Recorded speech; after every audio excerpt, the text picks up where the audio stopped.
I'm going to be talking about neural networks. Let's see, how do we move between slides? There we go. So, what are neural networks? They are systems, or networks, of artificial neurons simulated with a program that can automatically train themselves in response to external stimuli, which would be coming in the form of training data using learning algorithms. Pretty simple. They're modeled after brains. Not particularly perfectly, but that's more like the inspiration for the concept. And they come in many forms. Some are very simple and shallow. At least you need just 3 layers, input, output, and some stuff in the middle. But there's all sorts of types of really complex, deep ones. You got recurrent networks, convoluted networks, which we will talk about some of those later. So what else are neural networks? They are a method of machine learning. What is machine learning? It's terrifying. It's also exactly what it sounds like, and it's a concept that has been around for a long time. Arthur Samuel defined it as a field of study that gives computers the ability to learn without being explicitly programmed. Arthur Samuel invented the Samuel checkers playing machine, which might have been the oldest example of machine learning. The idea is really why tell your computer exactly how to figure stuff out. They can think a lot faster than us, and the whole point is for them to figure things out. If we have to do the work for them, it seems kind of to defeat the purpose. So neural networks aren't the only kind of machine learning. There's also genetic algorithms, which use a process that simulates natural selection using mutation and genetic crossover between successful iterations of whatever it is you're trying to build.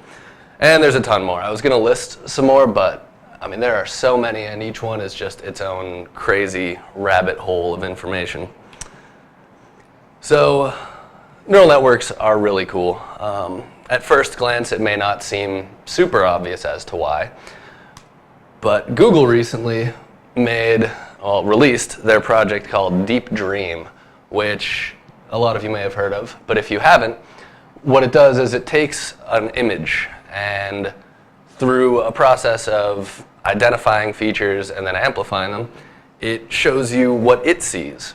So for the purposes of this presentation, I decided to take a picture of a little-known actor named Morgan Freeman, and I put that through Deep Dream a couple times. And this is what we ended up with. So the Deep Dream algorithm is trained on a large data set from ImageNet, which seems to contain a lot of animals, particularly dogs. There might be a lot of pictures of eyes, too, because eyes seem to show up everywhere. But as you can see, it's really identified a lot of weird stuff in what would seem to be a normal picture. So, how are neural networks formed? Well, they're made up of neurons. So the simplest kind of neuron is the perceptron. It takes in binary inputs, at least one. If you only have one, though, it's not really going to do much to it. But ideally 2 or more, and it makes a single binary output, so either 0 or 1. And it determines that output based on the weights of the inputs given to it and the bias of the neuron itself, which is basically a representation of a threshold value that the weighted sums of the inputs needs to hit for it to fire that 1 instead of a 0. Determining that output. And so the bias is basically a measure of how easy or hard it is to get that neuron to fire. So these, the uses, it's mostly, they make logic gates. You can make and or not and. Anything that you can do with basic logic gates, you can do with perceptrons. The difference is you can train perceptrons to produce the output you want. But they're not that good at it. More useful, you have the sigmoid neuron. So unlike perceptrons, they're non-binary. They output a number between 0 and 1. Same sort of method of doing so, taking in inputs with weights and comparing them to the bias. And then it squashes whatever whatever sum it comes up to, squashes it between 0 and 1. So if it's a very negative number that it comes up with, it's going to be pretty close to 0. If it's a very large positive number, it's going to be close to 1. And if you change those weights and biases very slightly, you're going to have a very small change in the output. So unlike perceptrons, where nothing happens as you change stuff until they suddenly flip, with sigmoid neurons, you can, very subtly affect the output, which is pretty key to getting your network to learn stuff. So networks are formed of at least 3 layers.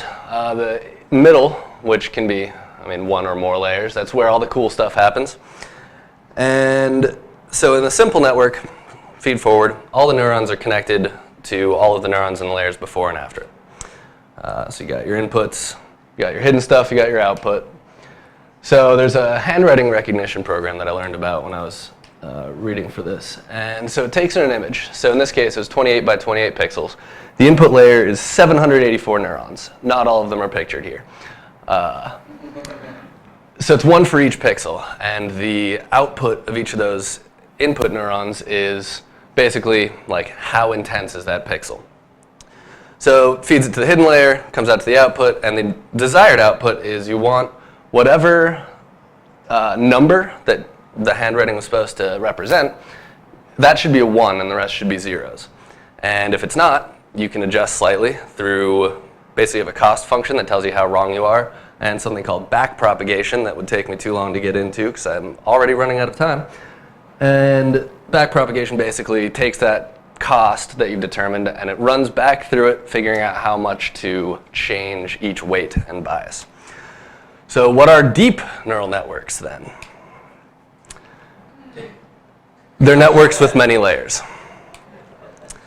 What makes them different is, well, they have lots of layers. So a shallow network can actually do all sorts of stuff, pretty much anything. But to do really complex stuff, it would need just insane amount of neurons. Exponentially more than you would need in a well-designed deep network. So deep networks you can design to do what you want. So this is a convolutional neural network pictured down here. Basically, you have a 2D input, so in this case the same 28 by 28 image. And in the first hidden layer, you have what is called feature maps. So each neuron in each of these feature maps corresponds to a little square on the input. And basically that square is looking for a certain feature. And if you go to the next neuron, it just slides that square over slightly. And you do that through all the neurons, and what you have is a map that's basically looking for the same feature anywhere in the image. So if you have a picture of like a dog, and you slide that dog over a little bit, it's still a dog, and you still want to be looking for that dog. So if you want to look for more than one feature, you need more than one feature map. And so actually the hidden layers in these convolutional networks can be 3D with a 2D input. If you have a 3D input for some reason, you'd have a 4-dimensional layer. So each layer can get pretty complex. But the cool thing is, since so few neurons are actually attached to each one as you move through the layers, this complex structure has way fewer connections than a simpler network. So the result is, though deep networks can be really hard to train if it's a more simple architecture, because you have all these layers, and as you move back through, they don't learn as fast. With these sort of deep ones, you can use the same methods that you would use to train a simple network, and it actually still learns pretty well. So, some other cool stuff. As I mentioned before, deep dream. Can't really see it too well on here, it doesn't look like, but this is a picture taken from up on Mount Everest. Thing at the top there used to be a mountain. Seems to be some sort of sweet monster thing. So that's just kind of fun. Deep Stereo is another Google project where it's newer. They can take 2 images from different angles of like the same thing and interpolate them to create an entirely new image from a new angle of that thing, and it does it pretty accurately. There's some sweet videos if you want to look that up. Voice recognition, Google Voice, Siri, HAL 9000, all that stuff's made possible through deep networks learning how to understand the human voice. So those are just some resources that I use. The top one, neuralnetworksanddeeplearning.com, is fantastic. That's where I learned most of this. The other one is a bit more program-based approach. Thank you.